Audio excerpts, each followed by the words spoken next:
உங்க மனம் உங்க மனைவி மாதிரி. நீங்க என்ன ரெஸ்பாண்ட் பண்ணீங்கனாலும் ஒழிஞ்சிங்க. சும்மா இருந்தீங்கன்னா அப்பவும் பிரச்சனை வராதுன்னு அர்த்தம் இல்ல. நான் பேசிட்டே இருக்கேன், கத்திக்கிட்டே இருக்கேன், நீ சும்மாவே இருக்க, அதுக்கும் சண்டை வரும். ஆனா ஒரு 10 நாள் அதை பொறுத்துக்கிட்டீங்கன்னா, சரி இப்படித்தான் ஆயிருச்சு இது அப்படின்னு சும்மா இருக்கிற காரணத்துக்காக சண்டை வர்றது வராது.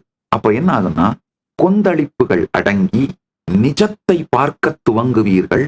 ஐயா, கொந்தளிப்புகளிலிருந்து இந்த நவரச உணர்ச்சி கொந்தளிப்புகள் எப்படி உங்க நாக்கு ஸ்பைசியான ஃபுட்டுக்கும் ஊறுகாய்க்கும் இந்த அறுசுவைக்கு அடிமைப்பட்டு கிடக்கோ, அதே மாதிரிங்க உங்க மனம் இந்த நவரச உணர்ச்சி கொந்தளிப்புகளுக்கு அடிமைப்பட்டு கிடக்குங்க. நீங்கள் உண்மையில் உங்கள் வாழ்க்கையில் வெற்றியை தேடுவதை விட இந்த நவரச உணர்ச்சி கொந்தளிப்புகளுக்குத்தான் முக்கியத்துவம் அளிக்கின்றீர்கள். வெற்றிங்கிறத விடங்கயா 4 பேர் சொல்லணும் அவன் எவ்வளவு கஷ்டப்பட்டு வெற்றி அடைஞ்சான் தெரியுமா, வேற யாராவது அவன் இடத்துல இருந்தா எப்பவோ தூக்கு மாட்டி செத்துருப்பாங்க.